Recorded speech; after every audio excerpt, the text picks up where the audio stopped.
You must know Gatsby. Vive le cinéma français. Pensez pas que vous avez fait assez de mal comme ça autour de vous. Tu as une tête de déterré, Robert. Why so serious? Vous avez vu une vraie licorne vivante? Pourquoi tu pleures? Maybe I'm not good enough. I'm Captain Jack Sparrow. Vous voulez tout savoir de l'actualité du cinéma, les critiques, les infos exclusives et la possibilité de gagner plein de cadeaux? Vous êtes au bon endroit, bienvenue dans Clapement 5. Je m'appelle Aurélien Rapatel et j'ai le plaisir de vous retrouver comme tous les lundis, mercredis et vendredis pour un nouvel épisode de votre podcast cinéma préféré. Merci de la part de toute l'équipe d'ailleurs d'être toujours plus nombreux à nous écouter. Et si vous nous écoutez sur Apple Podcasts, vous pouvez dès maintenant nous mettre 5 étoiles pour nous soutenir au mieux. On est ici entre amis, on tient des petites discussions improvisées comme tout le monde le fait à la sortie du cinéma. Et aujourd'hui, cette discussion va se dérouler avec deux spécialistes, ce sont nos fameuses clapeuses, début laborieux. La première, c'est Elsa Morel, elle est productrice. Ça va? Nous accueillons aussi... Il répond jamais quand je dis ça va. Ça va très bien avec toi. Je voudrais faire une compagnie. C'est vrai que je suis très mal poli, désolé. Ça va bien et toi? Ça va. Nous accueillons une nouvelle chroniqueuse aussi, elle est journaliste, c'est chroniqueuse, donc clapeuse, c'est Sophie Gauthier. Enchantée, j'allais dire.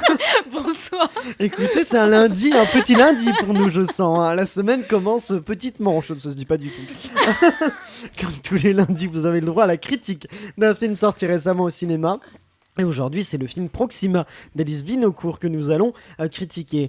Porté par Eva Green, le film raconte l'histoire d'une femme astronaute qui se prépare pour une mission spatiale, mais va devoir être forte pour lier vie professionnelle et vie familiale. Chère clapeuse, vous allez nous donner votre avis et à la fin de ce podcast, je vous demanderai de mettre une note sur 5 pour indiquer à nos auditeurs si c'est un film que Clapement 5 recommande ou non.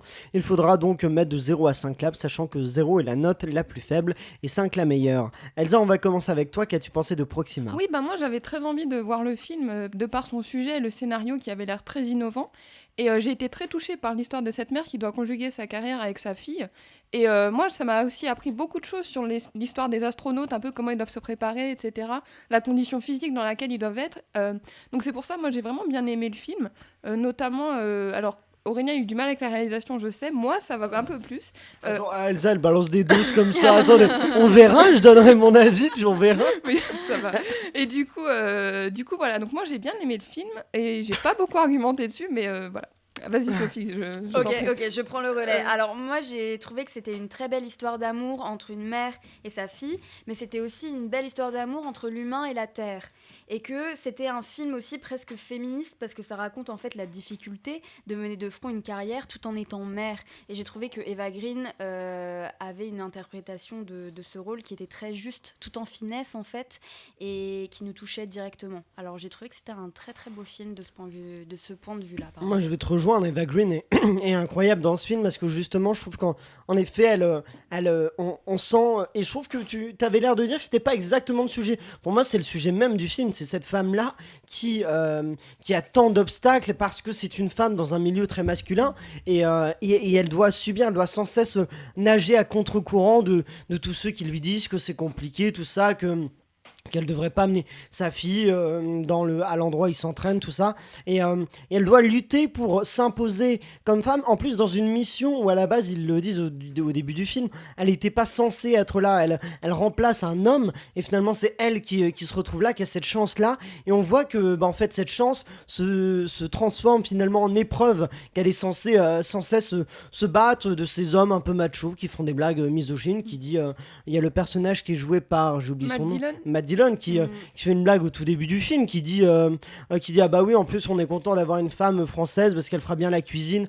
Voilà, on sent qu'elle est plongée dans un monde qui est le sien, qui le passionne, mais qui est un monde profondément quand même misogyne ou machiste, et donc elle doit se battre contre ça, elle doit se battre pour sa famille, pour tenter d'aider sa fille, pour tenter d'être auprès de sa fille. En même temps, c'est ça qui est très, très intéressant, c'est cette tension qu'elle a entre sa fille sur Terre et l'espace. Elle a envie d'aller dans l'espace, mais en même temps elle veut pas un peu être traitée de mauvaise mère parce qu'elle quitterait sa fille, et le père d'ailleurs donne un peu cette impression là de dire qu'elle est pas tout à fait une bonne mère parce qu'il lui pose même pas la question.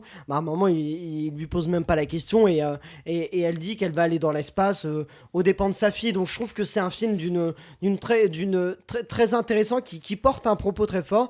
Et Elsa, tu disais que je n'aimais pas la réalisation, c'est pas exactement ça, c'est plutôt que je trouve que les films qui parlent d'espace, et il y a une richesse quand même, ça offre une richesse de plans, de mise en scène, de choix cinématographiques qui ont un peu pu manquer à Alice Vinocourt, je trouve, qui est pourtant une excellente scénariste, et je pense qu'il peut être une excellente réalisatrice, j'en ai même aucun doute, mais je pense qu'elle aurait pu avoir des idées plus folles encore, parce que quand Eva Green court à 90 degrés, c'est très intéressant, il y a des choses à faire en réalisation, et elle se contente d'un plan un peu commun, on la voit, un plan normal, on la voit en train de courir à 90 degrés, donc elle aurait pu être plus folle, elle aurait pu oser plus, et nous plonger dans cette aventure-là, et dans cette histoire-là, et je trouve que le propos du film est intéressant, et qu'il y a quelque chose d'inachevé peut-être au niveau de la réalisation, mais en tout cas, voilà, moi je suis très vraiment marqué par cette femme-là, et ces femmes-là en fait, puisque c'est pas le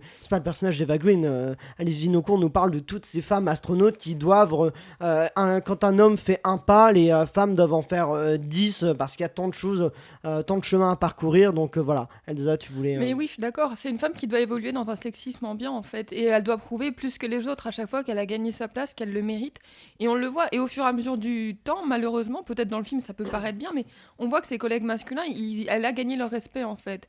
Et d'un côté je trouve ça triste, parce que je me dis quel respect elle avait à gagner, vu qu'elle elle avait toutes les qualités requises. Oui, c'est ça. Oui. Et au final, bon après quand même on voit leur camaraderie, ça j'ai trouvé ça touchant, leur esprit d'équipe quand même. Oui, c'est pas manichéen, c'est pas il y a les méchants, ça. On voit que tous, même donc le personnage de Matt Dillon qui peut être un peu parfois un peu macho, et en fait il peut être touchant, et il peut prendre soin d'elle aussi, et donc voilà, c'est pas les méchants contre elle, c'est assez bien fait de ce côté-là. Elsa, oui, tu veux rajouter. Et je voulais rajouter quelque chose sur le travail justement au corps, comment à chaque fois on les voit évoluer dans quand ils font les exercices, tout ça. Moi je pense que les plans plus larges sont faits pour montrer le milieu dans lequel ils évoluent en fait.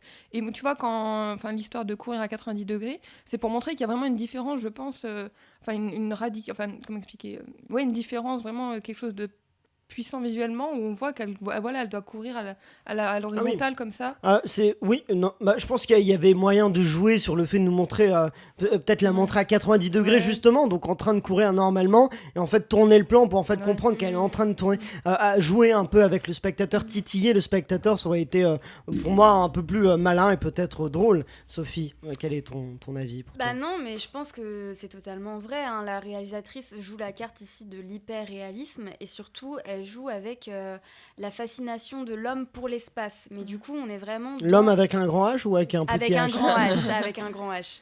Et du coup, là, on est vraiment dans le point de vue en fait, de l'homme par rapport à l'espace. Et par contre, j'ai trouvé que c'était un film très intéressant dans le sens où c'était un film qui revisite le genre. Dans le sens où on a eu Apollo 13, plus récemment, on a eu First Man.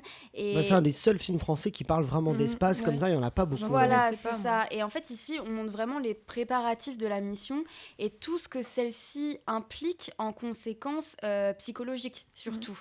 Et ça, c'est vraiment très intéressant.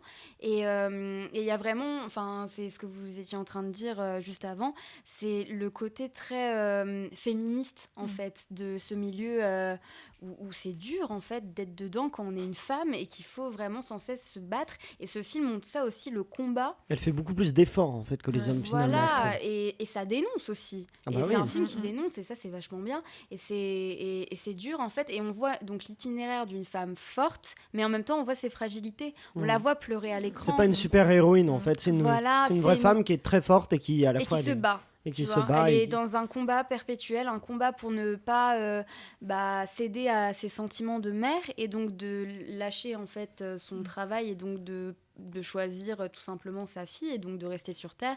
Donc il y a ce déchirement-là qui est mis en scène et qui est vraiment un déchirement aussi pour le spectateur, quoi. Quand elle monte dans la fusée, quand la fusée décolle, tu te dis c'est bon, c'est fini, elle va plus revoir sa fille pendant 1 an.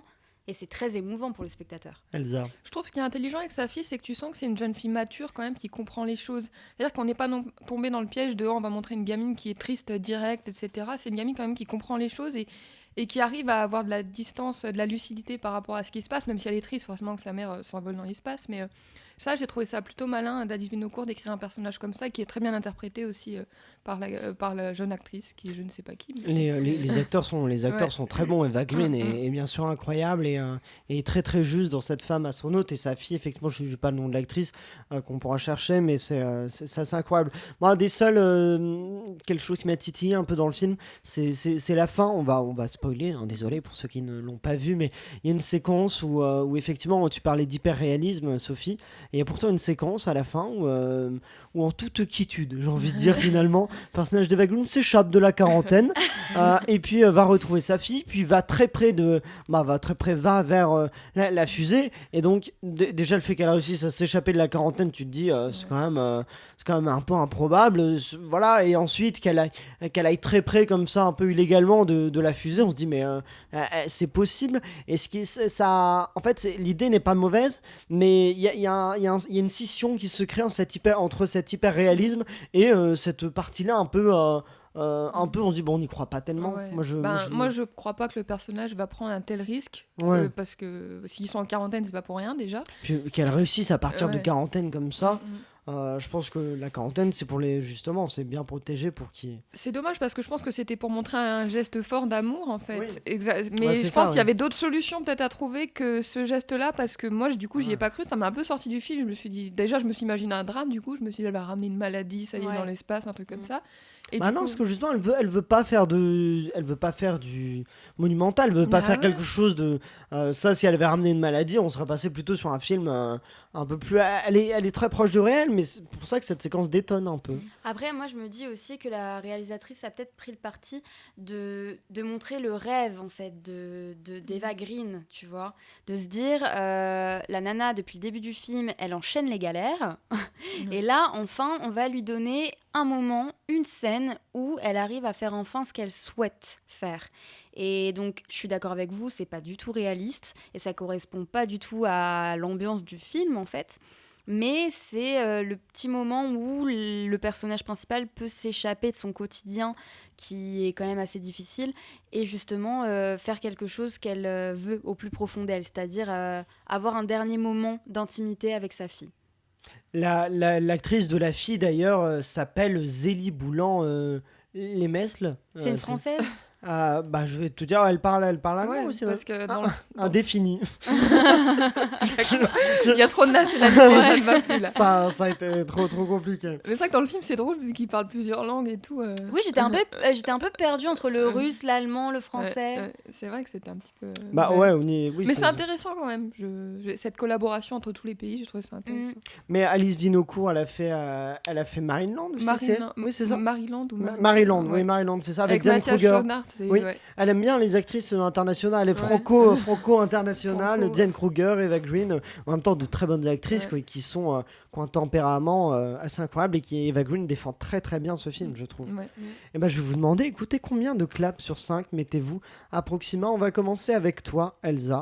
Je vais mettre 3,5. 3,5. Donc toi, tu as bien aimé Proxima, et pour toi, Sophie? Eh bien, je suis Elsa, 3,5 aussi. C'était un beau film, mais un peu simplé. Moi je vais mettre 3,5 aussi, je recommande, donc là on est raccord. Écoutez, j'ai l'impression qu'on recommande quand même tous les trois d'aller voir ce film, peut-être aussi pour son propos, plus que peut-être pour sa forme qui peut avoir puis pour son ambition aussi. Puis pour son ambition, effectivement, il y a peu de films français comme ça aussi voilà, qui parlent de l'espace, tout voilà, ça. c'est ça qui donc on vous recommande Proxima, qui est actuellement en salle. Foncez le voir parce que je pense qu'il va pas rester très longtemps, malheureusement. Je crois qu'au box-office il ne perce pas, donc n'hésitez pas à bien aller le voir en salle.